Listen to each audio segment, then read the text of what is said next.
Welcome to MojoPlays, and today we're taking a look at the 10 different reasons why modern 3D platformers can't ever seem to capture the magic.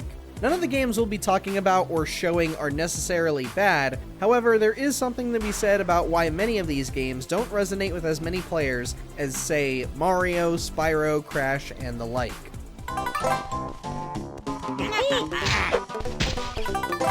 Before we begin, we publish new videos all week long, so be sure to subscribe to MojoPlays and ring the bell to be notified about our latest videos. Lacking proper balance.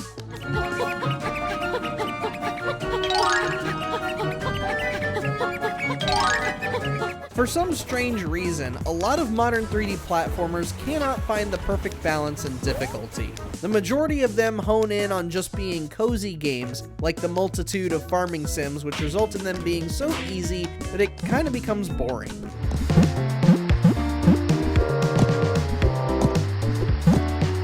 As for the few that try to be harder than the rest, they go too hard on the paint, pardon the pun, to the point where it becomes more aggravating to play than it probably needs to be.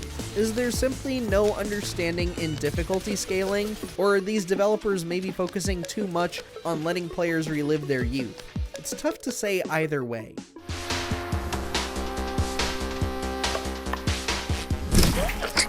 Excessive genre blending and minigames.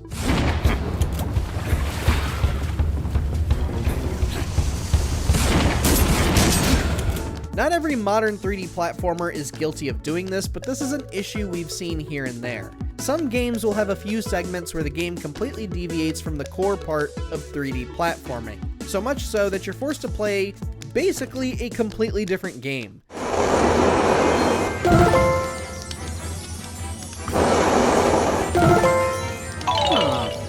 These moments are often delegated to stealth mechanics or even shooting. Eventually, you're crossing a threshold where you're not exactly inspired by Banjo-Kazooie, but Banjo-Tooie instead, which is a game where people felt like the moments that deviated from the core gameplay were a major detriment, those being the mini-games.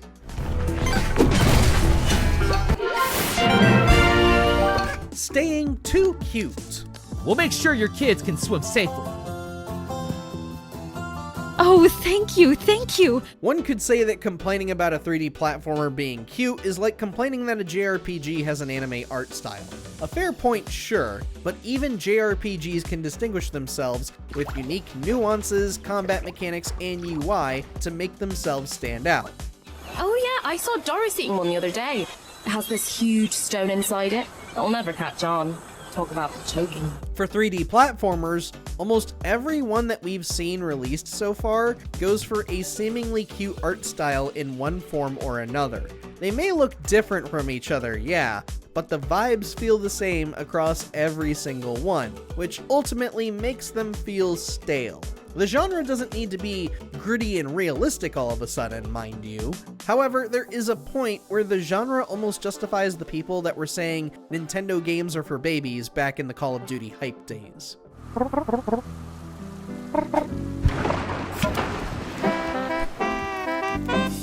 When new feels old. Oh! This issue may vary from player to player, but one of the problems with 3D platformers, as well as a plethora of other games, is the want to over-design characters. With access to all kinds of technology today, it's easy for developers to get lost in tiny details that players won't notice or even care about.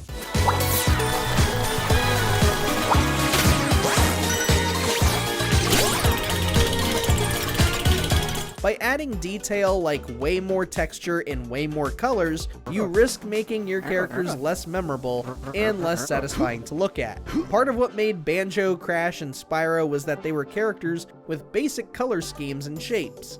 Nowadays, you have some solid 3D platformers, but characters with too much going on in their visual design.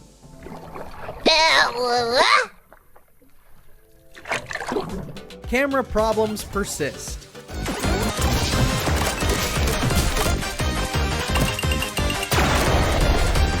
Camera issues have been a recurring problem with 3D platformers going all the way back to the early days of Super Mario 64 and Jumping Flash.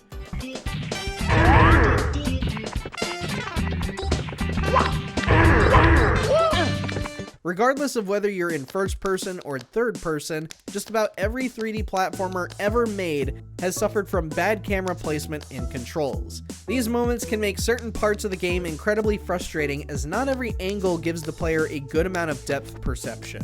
Some 3D platformers have tried to alleviate this by adding solidified drop shadows beneath characters like we saw in Crash 4 It's About Time and the Pac-Man World remakes. Unfortunately, these are mere band-aid solutions for something that needs to be desperately addressed.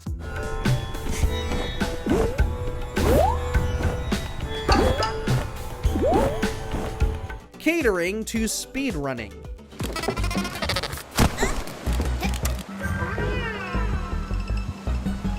Now, this problem hasn't been as common as camera issues or overly designing characters. Still, it's something we've seen in the marketing for some 3D platformers on occasion. Whether it's the fault of marketing or the streamers and YouTubers who get early access, there are some 3D platformers who cater way too much to the speedrunning side of the community.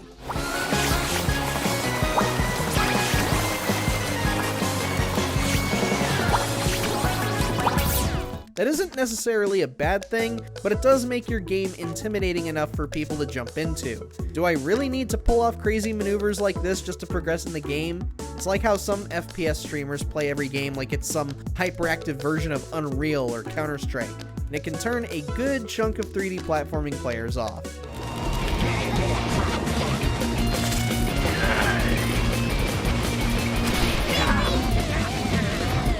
No style in music.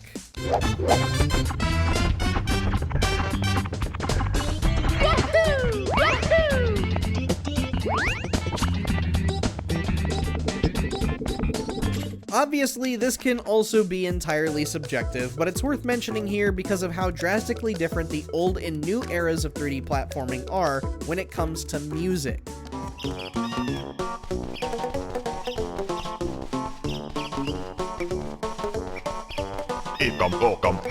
Go listen to the OSTs of Super Mario 64, Banjo-Kazooie, or any of the Spyro and Crash games. The reason the music is so memorable in those games is because each song carries a certain beat to them. Not like a drum beat, but a cadence that matches their respective worlds in tone and simplicity. Stuart Copeland gave a groove to Spyro, while Grant Kirkhope matched the whimsy in Banjo-Kazooie. Many modern 3D platformers simply go for large orchestral scores or basic chiptunes, but neither of those hold the same kind of flavor as a song composed of 3 or 4 instruments.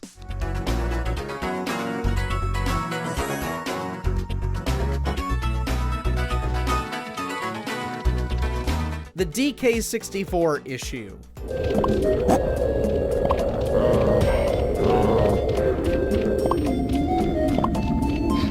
To some, this is going to sound like a silly problem to have with 3D platformers at all, but many modern 3D platformers fall under the same problem as Donkey Kong 64. While many remember the game fondly, the few who have dared to fully complete the game know about how tedious and boring it was collecting every single item in the game.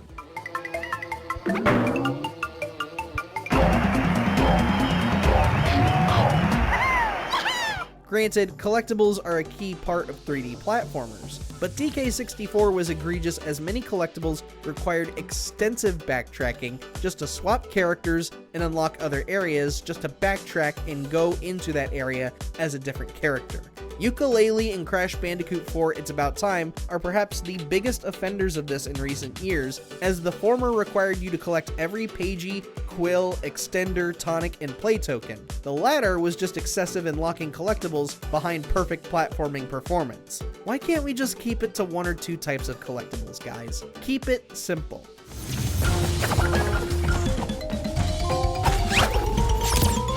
Inspired by or wearing faces?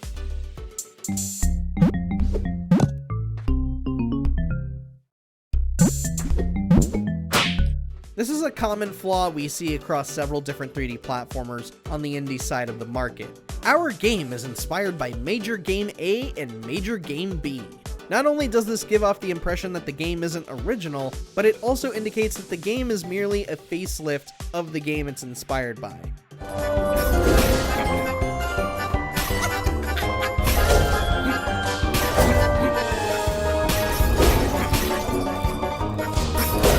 Whether it's in visuals, music, or gameplay mechanics, there are too many 3D platformers trying way too hard to replicate the look, feel, and success of the games they're inspired by. They toe the line so close that it becomes a matter of, why would they play your game then if they can go play the game you're pulling all the plays from? It's a marketing tactic that is just too unreliable and can potentially kill interest.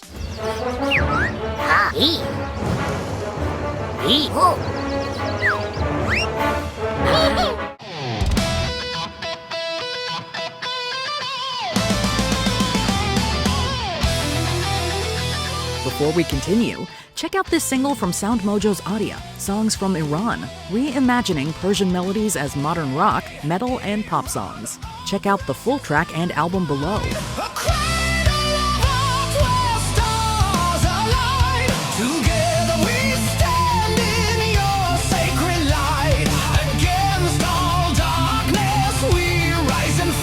Which brings us to our final point. Little innovation.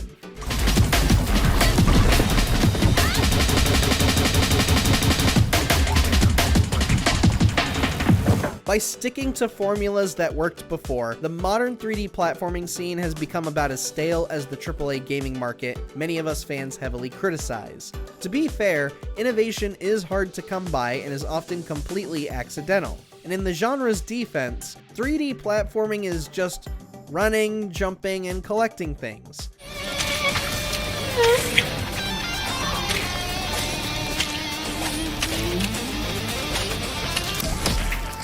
There's not much room for anything else to be added in before the game becomes something that's, not a 3D platformer. We've been stuck in this endeavor to be nostalgic for a genre that was quickly becoming stale back in the 90s and early 2000s. So, will we ever figure out how to move this genre forward? Or are we going to keep doing the same exact thing for another 3 or 4 decades and resting on laurels?